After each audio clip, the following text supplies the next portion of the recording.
Everyone, it's Russ of Aquarimax here, and it is once again Tuesday, but this is not my normal live stream time. I apologize for the short notice, but I would like to welcome everybody in. Looks like we have Dinosaurs Terror World, Powerful Lance, Mickey M, excellent, and great to see that you're here. Mickey M, excellent.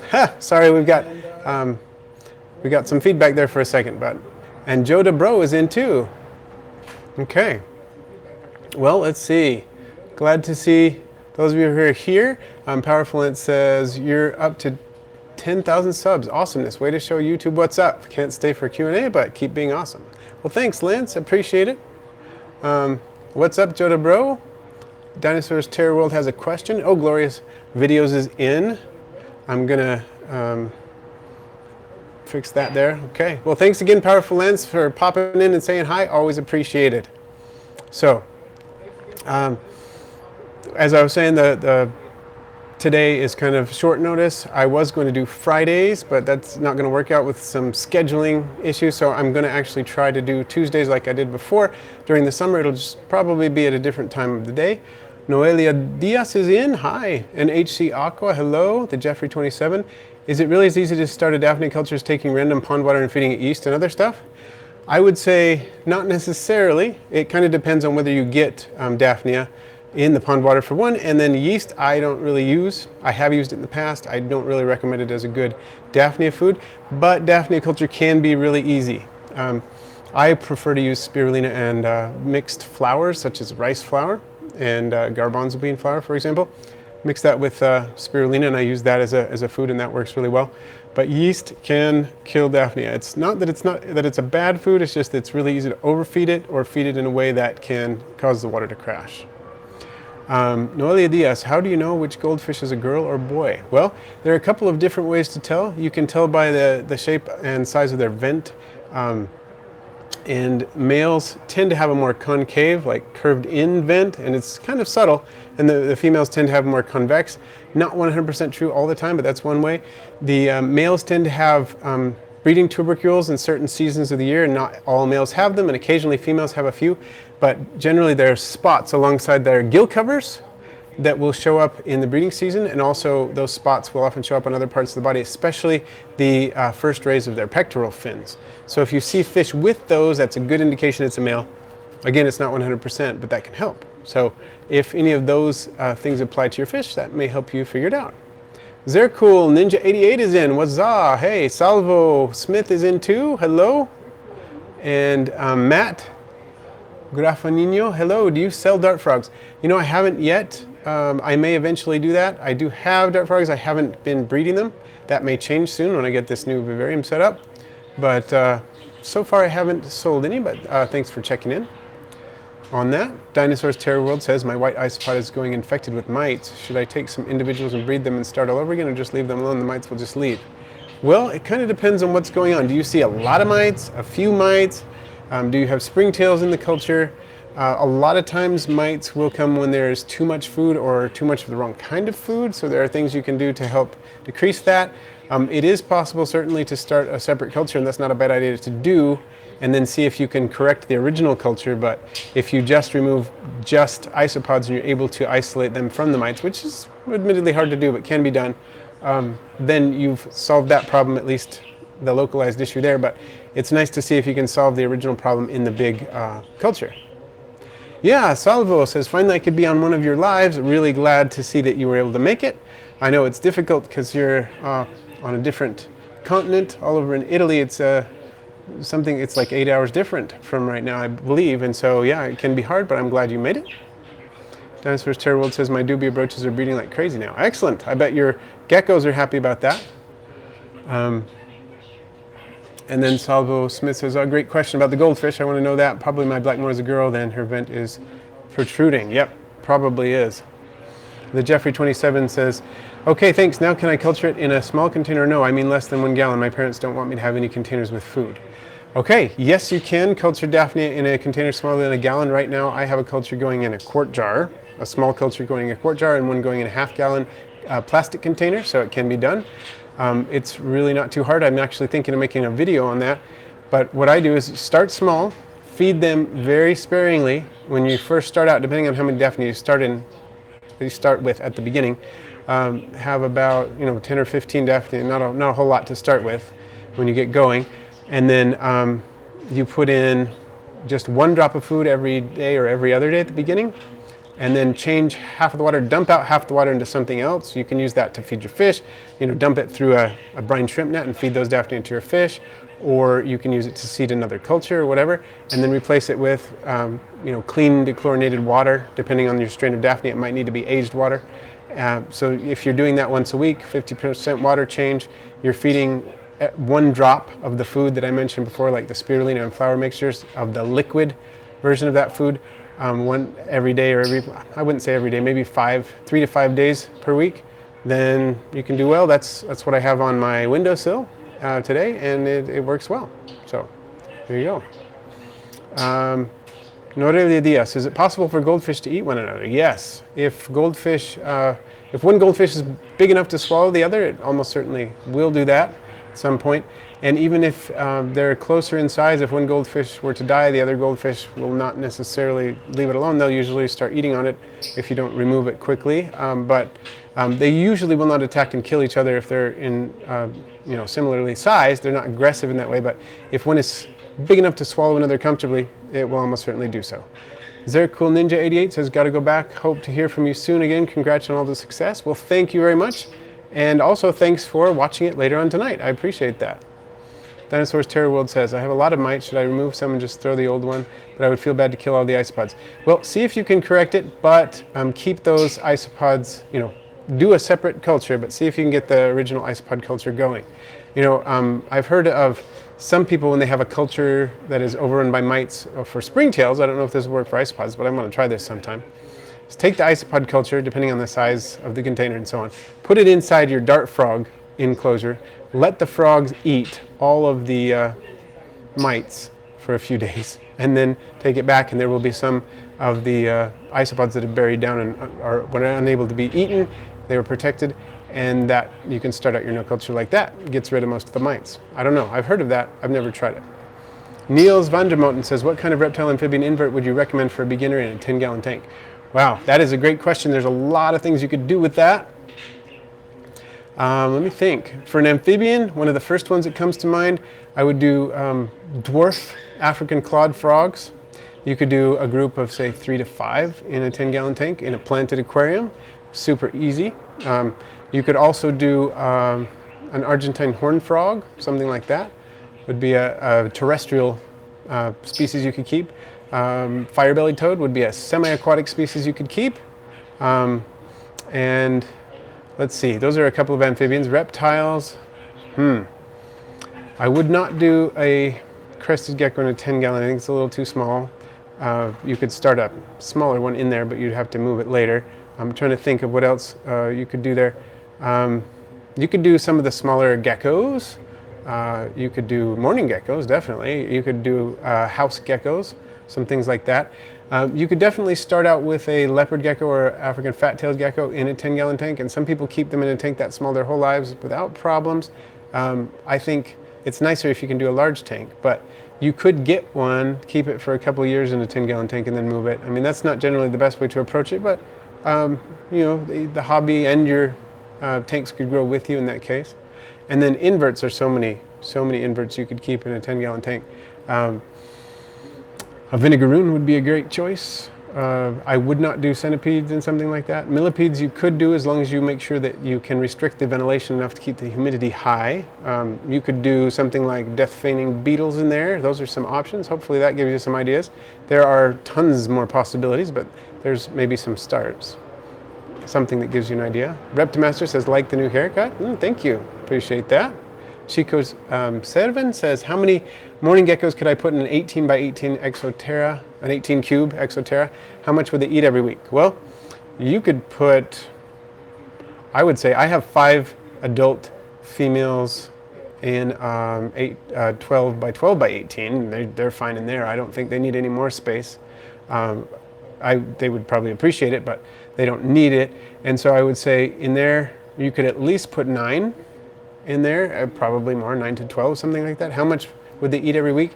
Kind of depends on the temperature you keep them at. I noticed their metabolism really is boosted as it gets warmer. So I usually feed mine in the winter, maybe 3 times a week, maybe 4 times a week in the winter, and usually twice of those are two of those feedings are with crested gecko diet, and 2 of those feedings, 1 to 2 of those feedings are with like fruit flies or some other insect.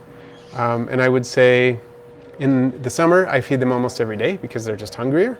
So, and I boost the insect. The insects are more common. I give the crested gecko still maybe 2 to 3 times a week, but then the insects almost every day. But I don't necessarily feed them insects on days that I feed them crested gecko diet all the time. So Dinosaur's Terror World says, Russ, my African fat-tailed gecko isn't eating for the past 4 days. Should I be worried about that? Well, not necessarily. 4 days isn't necessarily too bad, but it also depends on the attitude of your gecko in general towards food and other symptoms you might notice. So check the temperature, check if anything else has changed in the enclosure. Is your gecko still following a general pattern of defecation? Is it producing waste like it normally does? Is it still doing all the normal things it usually does and acting fairly normal? If it is, then I would worry about, if it's still doing all those same things, I probably wouldn't worry too much for a few days. If it's any of those other things are starting to be off kilter, then I would actually look into it and start to worry and see what else you can notice about it. Jeffrey27 says, okay, it'd be nice to see one on that. I don't know where to get the start of Daphnia, and would you be able to do a video on culturing blackworms? I have a container of them for my dwarf puffers. Okay, well, I will plan on doing a video of that.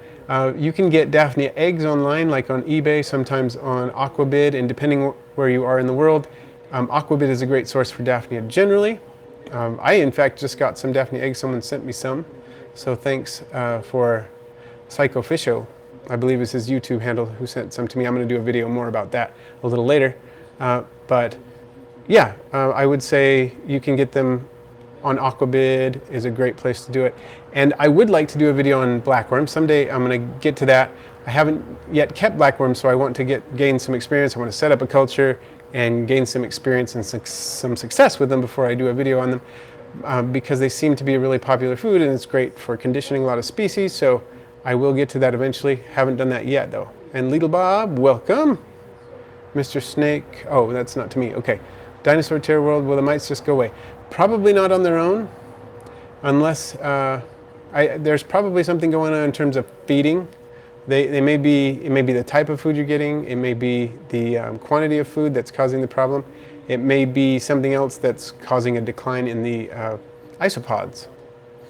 So, Potato Derp. Oh, I wouldn't call you late. You're here. That's what's important. So, so hopefully that helps. Noelia Diaz says, what tank side would you recommend for goldfish? Oh, there's a typo there. Oh, goldfish growth. Okay.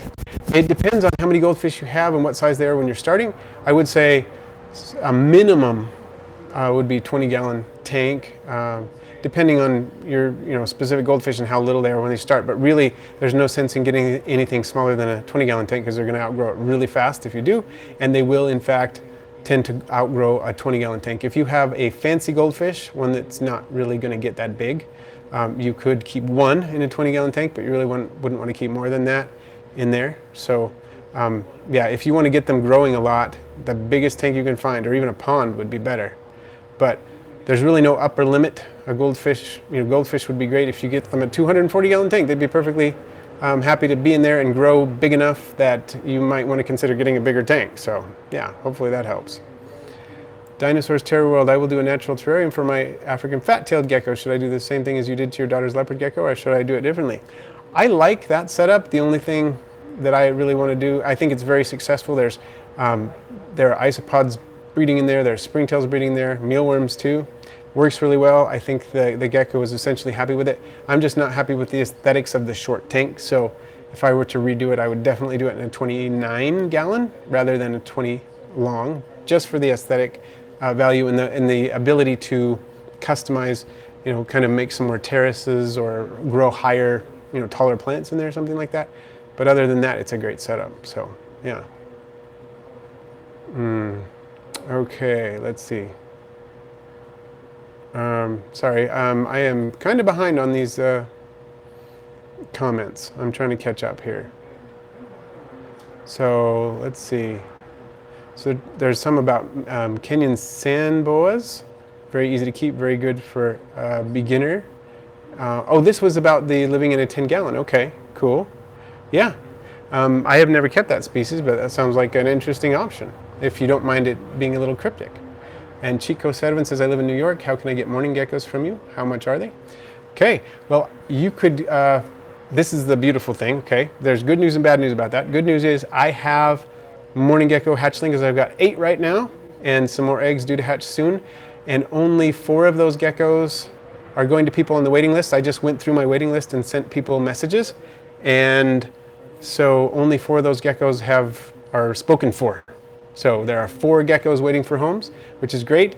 You could easily go on the list. If you want to go on the list, you can go to my About tab on YouTube and send me an email from there. I can't say my email on air because that causes problems with bots picking up on my email, but you can easily get to it by going to the About tab on my YouTube channel. And then, or you can go to the Aquarimax contact page on my website and get there and send me some questions about it. But generally, the bad news is the weather's really warm right now, and until it changes, I'm not super happy about sending morning geckos in the mail. We might be able to do it with Express if it's not too hot for a few days in a row. We could possibly work that out, but if we can't find a good window, we might have to wait till September, which is when it starts cooling off around here reasonably. So yeah, we could, but definitely if you want to be on that list, there's some geckos in there that you could claim. I could hold them for you until the weather calms down and we could get them to you. I usually sell 2. I don't sell 1 at a time. Sometimes I've sold 3 at a time and so on, but I don't sell 1 at a time unless it's going to someone who already has a morning gecko. And they are $50 for 2 geckos, which is a pretty good deal, probably better than most that you can find. And then their shipping, express shipping is usually around $35. So for $85, you can have a pair of morning geckos. When I say a pair, of course, I mean 2 juvenile morning geckos for $85 shipped. Dinosaurs Terror World says, Russ, so should I pick up some individuals and just dry out the culture to kill the other, kill the mites probably, and clean the box and then breed them again? You could do that. I would say drying out the culture might not kill all the mites though. What I would do is remove some of the isopods, put them on nothing but paper towel that's slightly damp.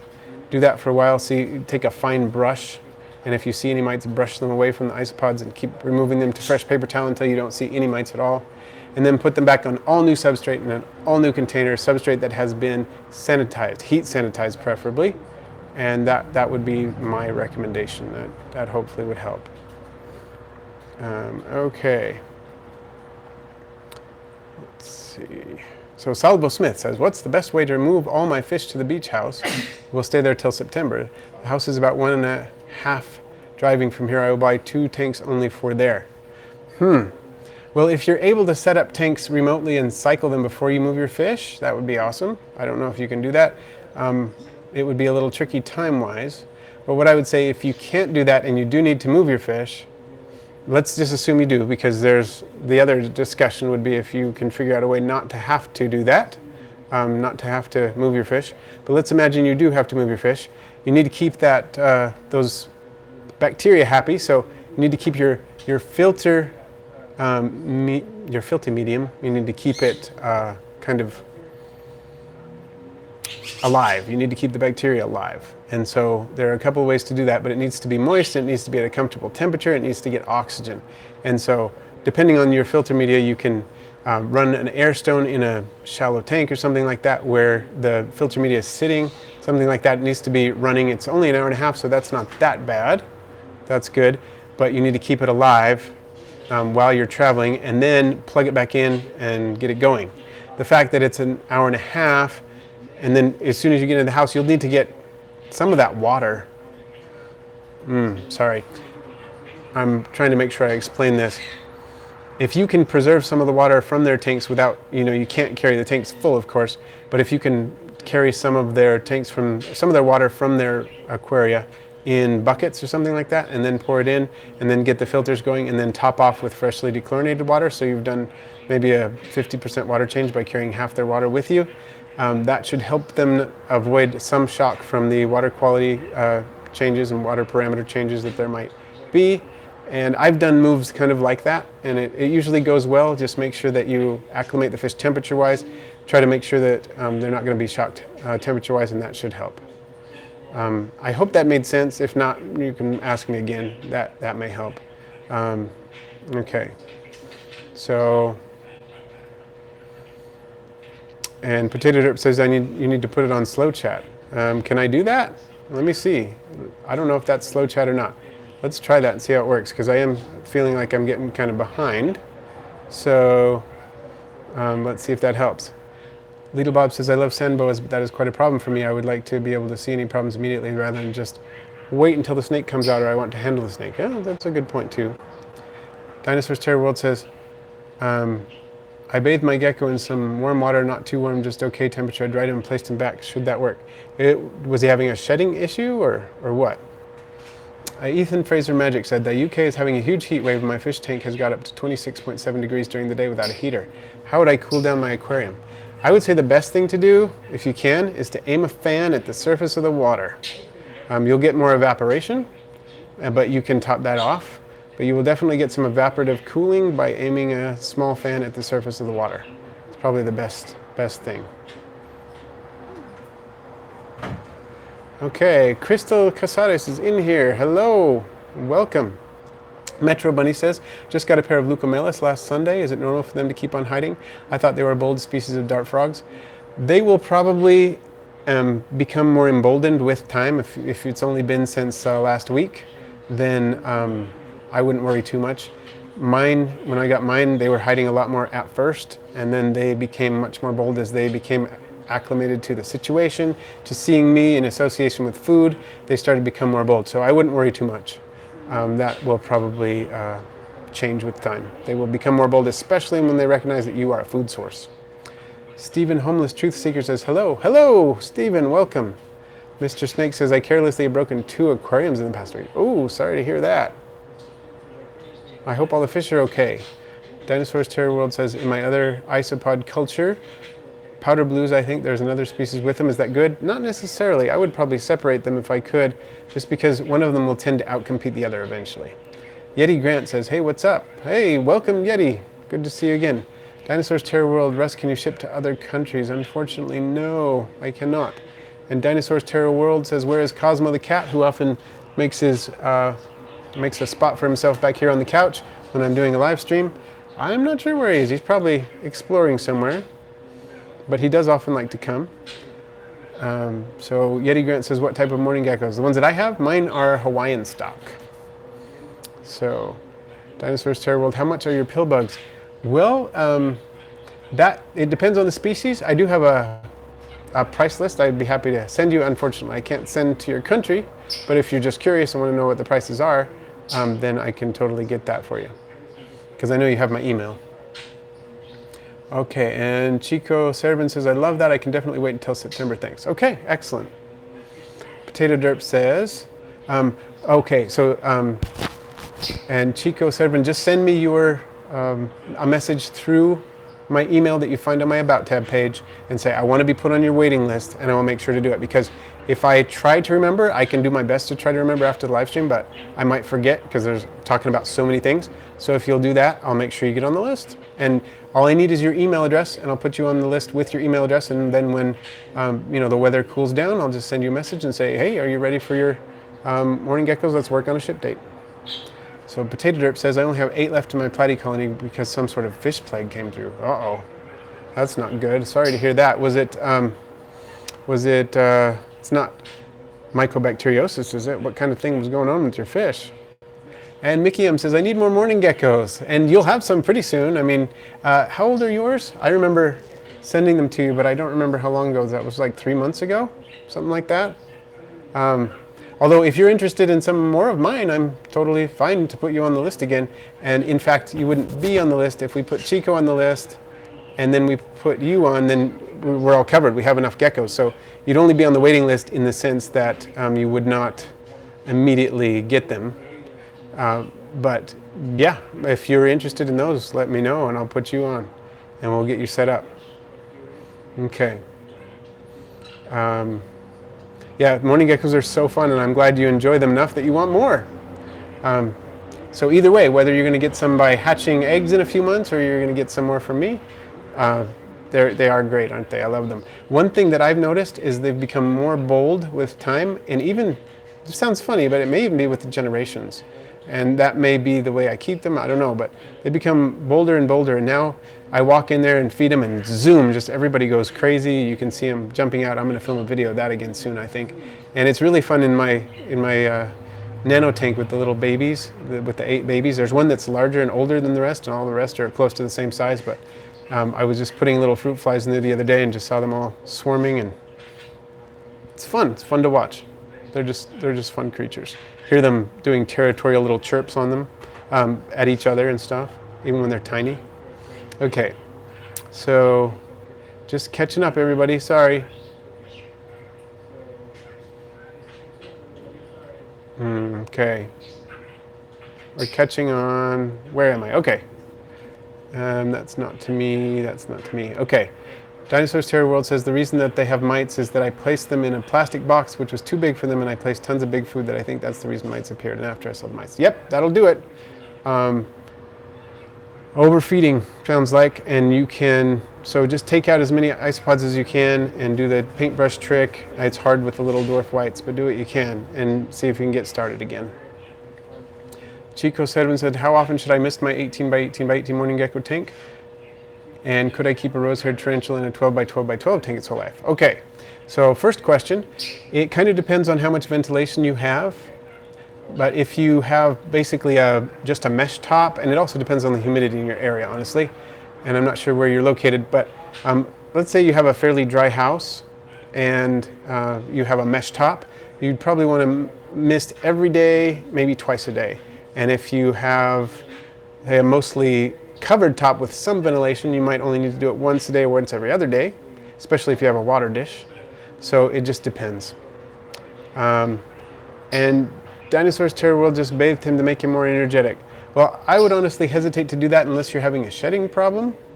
But hopefully, I mean, it shouldn't necessarily do a lot of damage if you have, if the temperature was, pretty comfortable in his comfort range and so on. But, and Salvo says, thanks, I will do that. I'll put the filter inside a container full of tank water, and also will take as much tank water as I can to avoid shock with the fish. Thanks, Russ. Okay, cool. I hope that helps. Little Bob, Russ, would you ever consider Ackie monitors? I think they're really cool. I like them a lot. I don't currently have the space, but my dream is to have a big space, like a facility, off outside of my home where I could do stuff like that, and then I totally would. Yeah. There's a lot of larger reptiles I would like to get into if that were the case. All right. Where am I going here? And then Mr. Snake says there were no fish in them. I was moving, the door handle hit one. The other broke while I was taking the broken trim off. That always makes me nervous. I have busted a couple of tanks in the past, and sorry to hear that, but I'm glad there weren't any fish in there. Chubby Donut, hi, welcome. And Chico Servant says, what's the best morning gecko food I bought? If I bought morning geckos from you, would it be possible to make an in-depth weekly care list? Yeah, I probably could do that. And just, I could do a typed version and put it on my website or send it to you or something like that. Sure. But the best morning gecko food, I would say the staples that I use, and these aren't the only things I feed, but the staples that I use are flightless fruit flies. I use both Melanogaster and Heidii. The Melanogaster, they'll take at any size and any age, but the Heidii they'll only take, they need to grow a little bit before they take Heidii, but just when they're maybe a month or two old is when I usually start offering the Heidii flies, which are bigger. And I also give them crested gecko diet. I've used Pangea, I've used Rapashi. I think those are the only brands I've used. They like them both and they do well. So if you give them nothing but the crested gecko diet, they'll actually do fine. I don't do that because I think it's more interesting for them to hunt. So that's why I offer the fruit flies. And I, of course, supplement the fruit flies with calcium supplement. I usually use Rapashi Calcium Plus or Rapashi Calcium Low D, something like that. And I've used Reptivite vitamin mineral supplement as well. And that's it. They do well on that. But those are the staples. I should say I do offer other foods such as confused flower beetle larva is a food that I give them sometimes, and some other things as well, but they'll do really well on those kinds of things. Ethan Fraser Magic says, I have a Fluval spec and I didn't like the amount it evaporated, so I covered the big hole in the middle of the lid with cling film. Not sure if that makes a difference. I would say it probably makes some difference. Just because it's got that open area, you're going to reduce the evaporation somewhat. Yeah, I thought about getting one of those tanks and playing with it. Potato Derp says, I guess the platies I have left will be resistant to this fish plague. Well, hopefully so. It does work that way often. Dinosaurs Terror World says, do you only feed the leopard gecko, mealworms, and crickets? I want to say, let's see. That's essentially been it, besides the supplements we offer. I would guess that's not the only foods, though. I mean, when our leopard gecko was little, she would eat bean beetles, and we may have offered some isopods here and there, but that's generally what we do, and of course with the calcium and mineral supplements, or calcium and vitamin supplements. Chubby Donut, do you know how to get subscribers? I would say one thing, make sure you produce consistently, produce at the same time, and so that people know when to expect things, and then produce what you really love, and that seems to work. Okay, let's see. Where am I going? Still trying to catch up, everybody, sorry. Ethan Fraser Magic says, I have an air stone. Should I make the airflow stronger? Okay, not necessarily. That could actually increase evaporation. I wouldn't necessarily want to do that. It kind of depends on what you're doing with your tank, what you're keeping, and so on. Crystal Casado says, do you still have your praying mantis? Yeah, I do.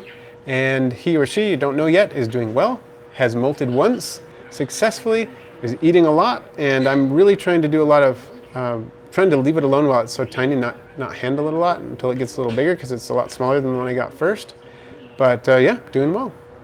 Mickey M says, yes, put me on the list. I think mine are about 3 months old. They're so cute. Okay, excellent. I will. I'll put you on there, and the nice thing is yours are already hatched, and we just need to wait for the weather to cool down, and we'll get them to you. So if you can, just send me a message on Arachnoboards or wherever. You can go to my website, but I know you already have my contact info on there. Just remind me you're going on the list, and that would be great. And Chico Sederman said, if I held morning geckos from you and then backed out, would that be bad? I still have to go to the White Plains Reptile Show to get everything. No, you can go on the list, and we'll put you down, and I'll just check back with you when it's time to ship. And what I usually do is I'll send someone a message and say, are you still interested in these morning geckos? And if so, great, here's what we need to do. If not, please let me know ASAP, and then I'll take you off the list. And I usually give them about 48 hours, and if I don't hear back from that person that they still want them, I move on to the next person on the list. So that would be fine. It's not a big deal. And then if you want, you can always get bumped onto the list later too. So that's fine. And let's see. Still going back. Okay. And Dinosaurs Terror World, is it easier to order animals or to go and get them? It depends. It depends totally on what's available in your area and what you're looking for too. And Chico 7 says, could I permanently put morning geckos in an 8x8 by 12? You could probably keep a couple of adults in there permanently. I wouldn't keep a large colony there, but like 2 adults you could probably do. It's not ideal, but at the same time, if you think about it, those geckos are using all 4 walls and the ceiling as well as the floor. They have a fair amount of footprint in there, so could do it, but permanently, I'd probably not do more than 2 adults. Dinosaur Terror World, do you have a room only for animals? Well, pretty much, yes. I have a room that is animals. I also do my exercise routine in there. I have a pull-up bar and some weights and things like that in the room, but that's it. And then we have animals outside that room too, of course. Like in this room, you've seen in a lot of my videos my frog vivarium and my crested gecko. We have 2 crested geckos in this room. This is the living room. We've got the frog vivarium, and we've got the goldfish tank, and then over in the kitchen we've got leopard gecko. Downstairs there's an axolotl and another aquarium. My daughters each have one there. And you know, we've got animals outside. We've got our chickens. We've got our cat rooms, the house. We've got the budgie that is in various parts of the house. So yeah, we have a room only for animals, but there are a lot of other animals who don't actually live in that room. And the Jeffrey27 says, okay, I watched some Daphnia videos and decided to go for Daphnia magna. Do they need a light that's on for extended time periods or no? If I buy eggs, how do I hatch them? Okay, well, they don't necessarily need a light. Ambient light is enough, but I seem to think, in my experience, they seem to do better with more light. And if so I do use a light on a timer, but you don't necessarily need to. In my smaller containers like jars and so on, I will just keep them with ambient light, so they do fine. And if you buy eggs, how do you hatch them? Well, it depends on the species, because there are various species going by the name of Daphnia magna, unfortunately, even though that's technically a scientific name. It's kind of, in the hobby, basically means big Daphnia. So that's sort of unfortunate, but generally you just put them in some water that is purified. You don't want to use just tap water. You can use spring water. Some people use dechlorinated tap water. Some people use well water or whatever. Or you could use aged aquarium water if you're sure you don't have hydra in it, and let them sit in there. Sometimes Daphnia will hatch better if they have a little bit of minerals in the water, but not too much. So you could mix distilled water with purified water, for example, like spring water or something, or water that's gone through carbon filtration or whatever. Mix that with some distilled water, let them sit. Usually takes a few days. It's not as fast as brine shrimp. When I've done it, it usually takes 2 or 3 days to hatch. And then once they get a little bigger, you can put a little light aeration in there, not with an air stone, of course. So those are the basics. And Chico Servan says, instead of buying an expensive reptile mister, could I put a small desktop mister in a tank for some geckos? Small desktop mister. I'm not sure exactly what you're thinking of there. I just buy cheap water sprayers, like the kind you can buy at the grocery store or the dollar store. That's what I use. I don't use an expensive mister. The kinds that you just use to spray whatever, as long as it's, safe plastic for use with water, then it's fine. That's what I use. I have several around the house and just use those.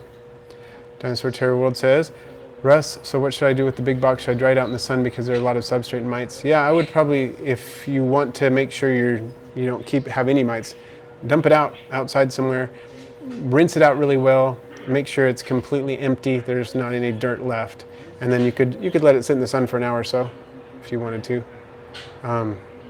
Dinosaurs Terror World says, so should I try to get my African fat-tailed gecko to eat by trying every day? You could just offer food every day and see what he does. If he's showing no interest at all, you could try, holding the food in front of his face and shaking it a little bit and see if that excites his interest. Salvo Smith says, do you think frozen bloodworms are less nutritional than live ones, or the freezing process preserves the nutrients in it? Complicated answer to that one, I would say. But basically, when they're first frozen, they're probably pretty nutritious, but there is not necessarily a guarantee of the fact that they've stayed frozen, and that they tend to lose nutrients over time, and the temperature at which they're kept and the stability of that low temperature changes things. So if they go from really, really cold in a professional flash frozen facility straight to your tank, they'd probably be pretty high in nutrients. But if they go from that facility and then thaw slightly and then end up in a freezer, just a normal household style freezer in a pet store, and then you take them home and they thaw a little bit, and then you put them in your freezer and they freeze up again, that kind of process tends to reduce the nutrients. Yeti Grant says, I gotta go. I'll catch up with you guys on the next live stream. Have a good day, everybody. Well, thanks for joining us, Yeti, and hope to see you next time. Dinosaurs Terror World says, Russ, do pet stores, I think this is near you, sell dubia roaches? Yes, some of them do. Mr. Snake, good idea. DIY Miss King. Yep. Okay. The Jeffrey27, do you need a lot of subscribers or views to monetize? I'm trying to remember what the limit is now. I think you have to have at least 1,000 subscribers to monetize. I want to think that's what it is. You could also set up a Patreon account, though, which you can do with any number of subscribers, and I've done that. And I've had some people join my Patreon account, and they sign up to pay $1 every month to help support the channel, and that's been great to get that started. I only have a few so far, but all of them are very appreciated. So that can be a way, if you're starting out a channel and you want to monetize it, you can begin with that. And Dinosaur Terror World, how are the beetles? Oh, they're doing well, and I have a video coming out about that pretty soon, in fact. Little Bob, sorry to hear your connection is horrible. I wonder what's going on. Dinosaurs Terror World says, Russ, I will take as many isopods as I can, place them in a box with tissues for substrate for 3 weeks and see if the mites go away. Yes, you could try that. That would probably work. And Mr. Snake says, the Mist King pump is just a regular diaphragm pump you can get off Amazon or eBay for $10 to $30. All you need is a timer, tubing, and a misting nozzle, and you've got yourself a Mist King. Cool. I should look that up. And then Dinosaur Terror World, Russ, how's Tiki 2, our little gecko, doing well? And Chico Servan says, how is the Bumblebee frog tank going? Oh, Dinosaurs Terror World. I just want to back up because I think my answer was too fast. I just want to tell you a couple things. Okay, 1, definitely growing. 2, the one eye is not growing, so it looks even smaller than it did before. And it looks like there have been some other developmental issues. The hip, I think it's always been this way, and it's just as the gecko has grown up, it's been more clear to us, more visible. But the pelvis is kind of off kilter a little bit. So definitely would never be breeding our little parthenogenic gecko butt. So it's going to be a special needs gecko, and that's okay. But he's doing well. He eats really well. He's growing, climbs around his tank, and has a pretty happy life, I think. And Chico Sediment says, how's the Bumblebee frog tank going?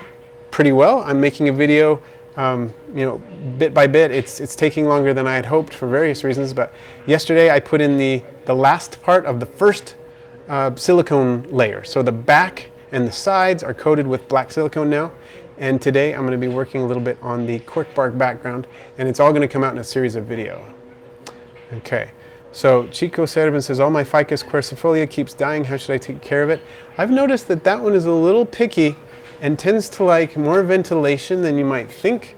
It likes a moist substrate, but it does like more ventilation. So what kind of ventilation do you have for it?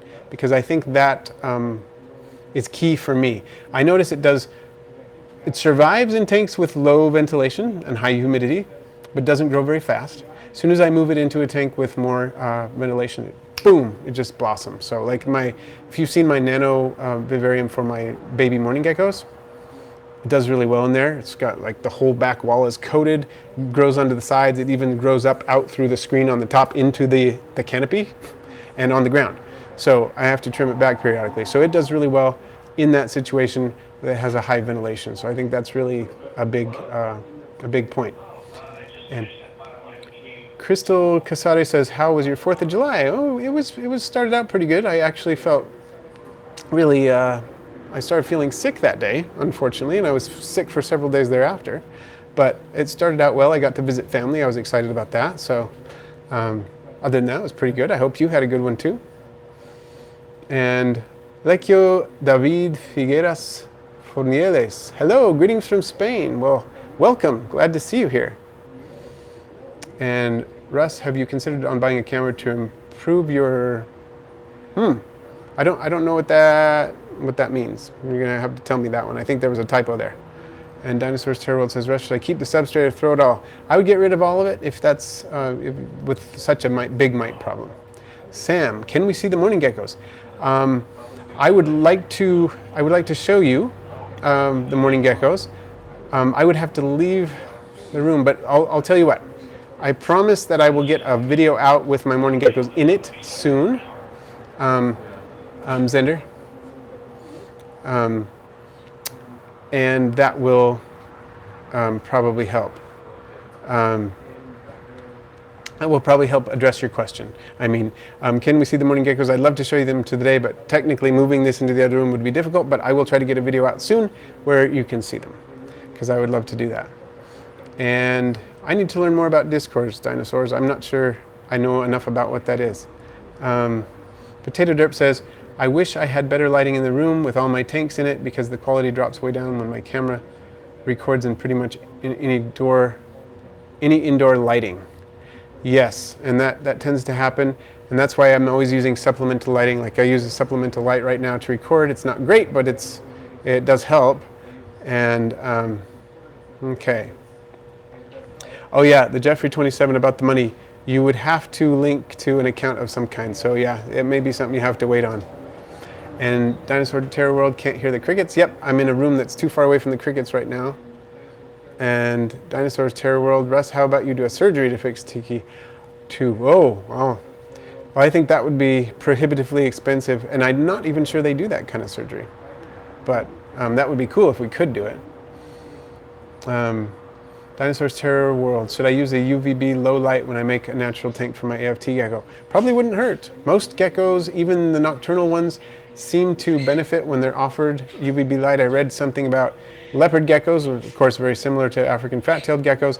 They can make use of UVB light, and especially the type of UVB light that they'd get in the early morning or in the late evening when it's still, they're getting some sunlight, but it's kind of not full intensity, and they're still able to make good use of that. So yeah, the UVB is not going to do much for most of the plants. Plants don't need UVB to grow as long as they get the spectrums that they need, but it could help them grow. I mean, it can still produce some of the visible light they need, light in the spectrum they need, but it could be good for your gecko. Not necessarily as long as it's getting the vitamin D3 it needs from its diet. Okay, so Chico Sedevin says my Ficus quercifolia would be in a morning gecko tank. Well, depending on the ventilation levels, that could be fine. So, yeah, I would say if it's got some decent ventilation, like a mesh top, something like that, you'll probably do pretty well with it. So, Dinosaurs Terror World says, Russ, so remove the isopods, place them in a different place, and throw the old substrate and start all over again, right? Yep, that's what I would do. Okay. And Dinosaurs Terror World says, I was saying buy a camera to improve the focus of your videos. Ah, okay, I see what you mean. So have you noticed problems with focus in most of my videos? I try to make sure that I don't have that, but if you've noticed it, if you want to point that out, I would like to know more about that, because I want to make sure I'm getting decent focus. But when I think of like filming the fish, like the blue star endlers, it is a little bit difficult to focus with my iPad on those, and if I had a camera, I could probably focus better on that. That's true. Raisin Brand Man says, I've seen people having someone make the Discord server for them. Yeah, I definitely need to look into that, because I've heard people talking about it. But would you like to get an African fat-tail gecko? I've certainly thought about it. That could be cool. I like leopard geckos a lot, and I've never kept an African fat-tailed gecko, so. The Jeffrey 27 says, have you ever lost a fish? I mean, a fish just disappears with no explanation. I had a killifish die in my dwarf puffer tank, and I tore the tank apart and found no evidence of him even being there. Yeah, that has happened on occasion. And once in a while, like with my multi-tank, when I first got my multis, there were some gaps, and a couple of them hopped out, and I didn't notice. And they dry out very fast here in the dry climate, so it's not, I wouldn't even necessarily smell a fishy odor. They dry out, and I found them under the tank.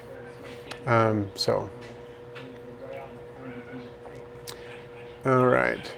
So occasionally that happens. Sometimes if you have a tank with a lot of fish in it, the other fish will dispatch and eat that fish so fast I mean, if it's dead, they'll take care of the body really fast. Or snails will, if you have a lot of snails in the tank, things like that, they'll take care of it so fast that you don't even notice. So that does happen sometimes.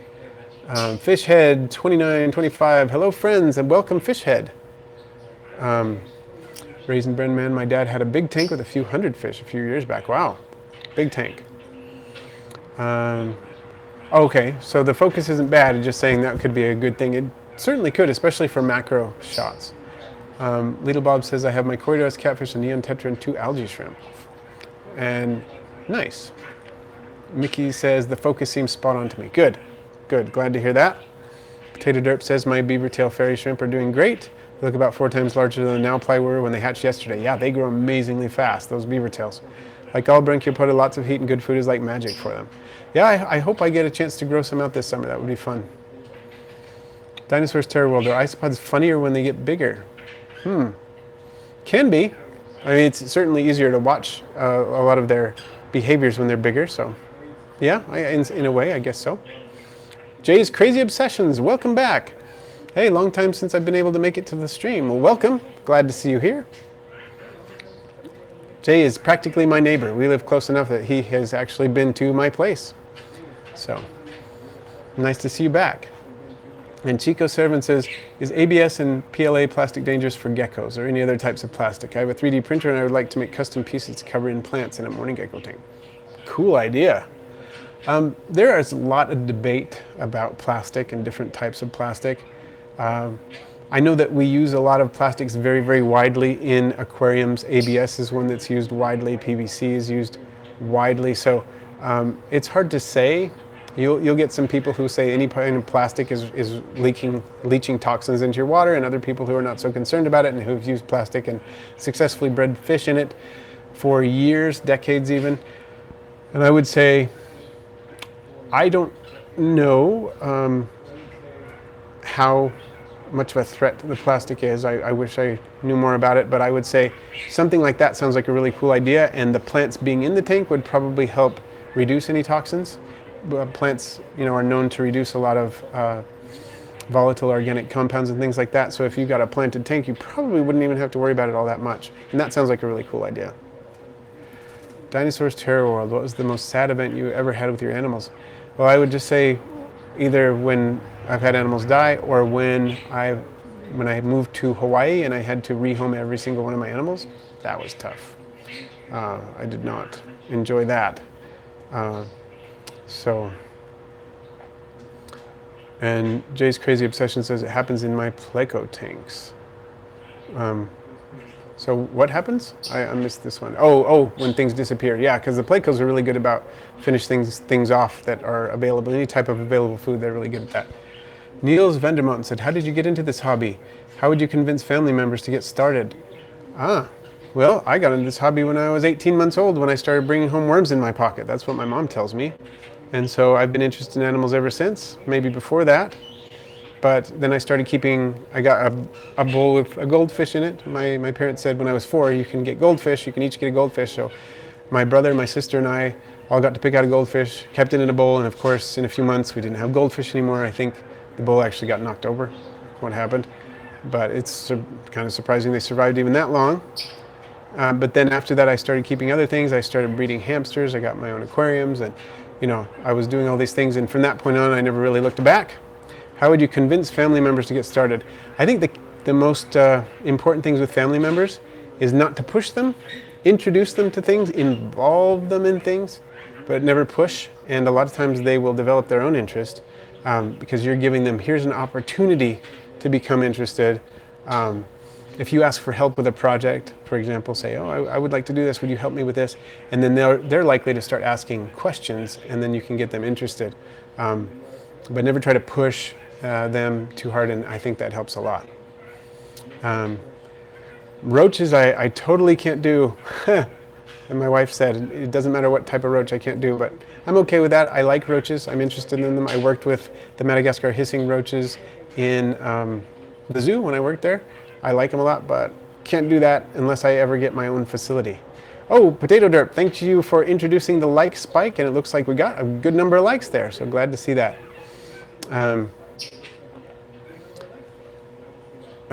Russ, I'm afraid that some isopods will die trying to fix the mite problem. Is it sad? I think so. It is sad, and I always get frustrated when I have that kind of problem. But hopefully,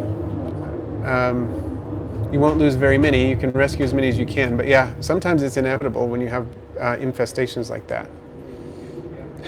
Dinosaur Terror World. That's a funny one. I like that. Potato Derp says, the copepods I was talking about aren't actually a culture. They just somehow invaded the fairy shrimp tank. Cool. Well, I think that would be cool to see anyway. Chico Sederman says, are there any poisonous plants for mourning geckos? Well, good question. I've never had a problem with it. I haven't heard of anybody having a problem with it because as long as you're not putting, something that could, I would say I would avoid carnivorous plants that could possibly eat hatchling mourning geckos, or even older ones. That could be a potential issue. But as far as them ingesting toxins from plants, I can't think of anything that has ever been a problem because they don't tend to eat the actual foliage, so it doesn't seem to be an issue. I would avoid, of course, any plant that could mechanically damage them that has spines or thorns because they're always jumping around. But other than that, I think probably okay. The Ultimate Fish Nerd says, my Porcellio scabra, orange Dalmatian, aren't breeding very fast. What would you recommend? Also, how dangerous is mold for your isopods? Well, you don't want mold growing in a tank, but it's not necessarily dangerous. And for them, I would remove any that you find and dispose of it appropriately. But I would say if they're not breeding very fast, a couple things to look at is what is your substrate made out of? Do you have a lot of leaf material, leaf litter that's edible for them, that's in the decomposing stage. Is it the humidity sufficient? Is it damp enough without being sopped and soaked? And then also make sure they're getting some really good supplemental food in addition to the leaf litter, and some calcium as well. I recommend Bug Burger. I really like it. I started using it a number of months ago, and I've noticed a big difference in my isopods. They tend to be more productive when I give them Bug Burger once a week. So I would really recommend trying some of that.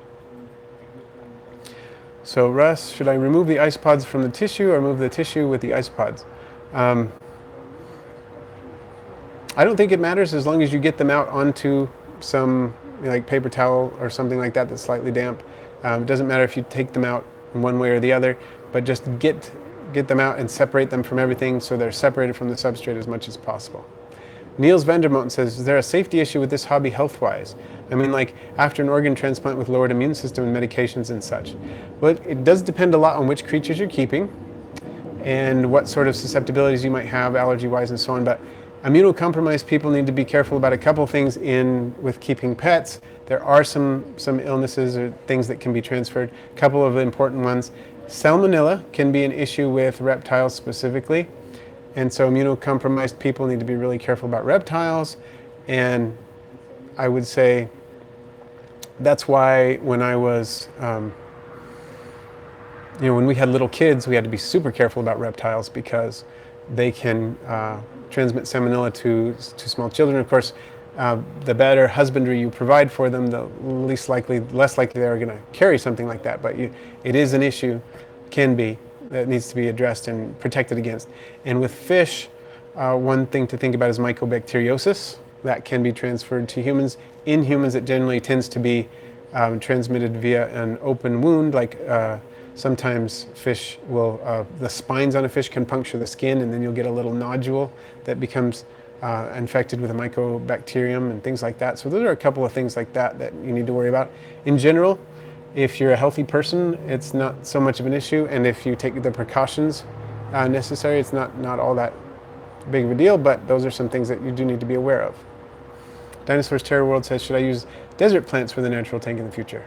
Sure, as long as they're not something that can cause damage to your lizard, yeah. There are a lot of desert succulents and things like that do pretty well. As long as they get enough light and they have the well-drained substrate, you can do pretty well with them. And does herp keeping need years to get good at it? It depends on the herp. I think you can definitely improve over years, but some herps, like African fat-tailed geckos, don't necessarily need a lot of experience. Leopard geckos, crested geckos, to be really good at it. And Chico Servan says, I have a mealworm culture with some mold. Can I still feed the mealworms to my leopard gecko? I would be a little worried about it depending on how much mold is in there. I would say once you've taken care of the mold, removed it, had the mealworms on some different substrate that's not moldy for a few days, you're probably okay. But I might be a little hesitant to just feed it straight out of the moldy container. Raisin Brand Man says Bug Burger is the funniest name for something. Well, this company, Rapashi, that makes Bug Burger actually has some pretty funny names for a lot of their products. So yeah, I agree, it is a funny name. Like imagine you're eating cockroaches and you find a burger in them. Ugh. Yeah, I guess that, yeah. As wise old Little Bob once said, you could lift trucks with your beard. Do you lift trucks with your beard? Houses, entire countries? No, I do chin-ups though, and that probably exercised my beard a little bit. Dinosaurs Terror World says, Russ, I sometimes throw in some calcium powder with the isopods, which is great, should do that. Chico Servan, have you ever had a Pomeranian? If so, how was it? The only dog I've ever had was a Chesapeake Bay Retriever. Pretty cool dog though, loved water. Dinosaur Terror World, is pure cocoa fiber good for my AFT gecko? People use it with success. I've never kept that type of gecko, and I've never used pure cocoa fiber with any gecko, but it can be done for some. Mickey M says someone suggested rabbit food for isopods, and they seem to like it a lot. Good idea. It has some good stuff in it. I should try that. Feed it once a week or so, and Bug Burger. Cool. So yeah, there's a good recommendation. I need to try the rabbit food. I think I might be able to, I should look and see if I can get it in bulk, like small quantities from a bulk at the feed store. We have a feed store nearby. I should check with them and see how that works. Dinosaurs Terror World says, Russ, I'm trying to get better at herp keeping because I'm still new at it. That's the best attitude to have. So And Chico7 says there's very little mold in the mealworms. So as long as you remove it, maybe wait 24 hours, make sure it's not still growing, because a lot of times what you see is not what's going on. As long as the substrate is dry and you don't see more of it forming, you're probably okay. Dinosaurs Terror World says, I don't use a heat map for my AFT gecko because it's already hot where I live, so I'm afraid that that might get too overheated. Well, that is something to think about. As long as you make sure the gecko can thermoregulate and cool off a little bit when it needs to and warm up a little bit when it needs to, and it can reach the temperature range it needs to reach, then you're probably okay. Jay's crazy obsession. I have bones in with my culture of isopods and springtails. You have like deer and turkey bones. Yeah, the isopods would probably nibble on those for sure. You get some calcium. Jeffrey27, I had one other killie in there. Oh, this is one where your aquarium fish disappeared. With 5 bumblebee gobies and 5 dwarf puffers and 1 Julitochromis dickfeldi. It was like the fish was never even there. I doubt they can eat him completely in 8 hours. True. Is there any possible tiny gap that looks like a killifish probably couldn't jump through that he did? Because killifish are really good jumpers. Is it possible the fish jumped? That could be what's going on. Dinosaur Terror World says, Russ, are AFT gecko care the same as leopard gecko? Almost the same. Not quite, because AFTs need a little bit more humidity than leopard geckos. Not a whole lot more, but a little bit more. But other than that, their care is basically identical, from what I understand, although I'm not an expert because I haven't kept those, but from what I've looked into. And Jay's Crazy Obsession says, I've also thrown in dead pet fish. It's crazy to watch the springtails go to town. Yeah, they are amazing with almost anything that they'll eat. I love detritivores. They're amazing. Let's see. And so Jeffrey27 says, I guess, but I checked everywhere. Interesting. I wonder where it ended up, if the mystery will ever be solved. But I've had things like that happen, yeah. Dinosaurs Terror World says, does the tail or the stomach tell if your gecko is healthy? Because my gecko has a chubby stomach and tail. Well, that's usually a good sign. Chubby stomach and tail. If you have a really thin tail or an emaciated sort of look to it, that's not a good sign. So it sounds like you're doing okay. Raisin Brand Man said, I had a fish jump in the trash can once. Wow. Yeah, fish, you'd be amazed at what they can do. I had a goldfish jump out in my office once. I had a tank in my office and the goldfish jumped out. I found it the next morning. It was still alive on the floor. I caught it early enough, was able to resuscitate it because it didn't look like it was breathing, but I did the thing where you run it through the water with your hands and got it breathing again. Unfortunately, it had a big wound where it had dried up against the carpet and died of that a few days later. But I was able to revive it first. Potato Derp says, I have a male and female pea puffer. How can I get them to breed?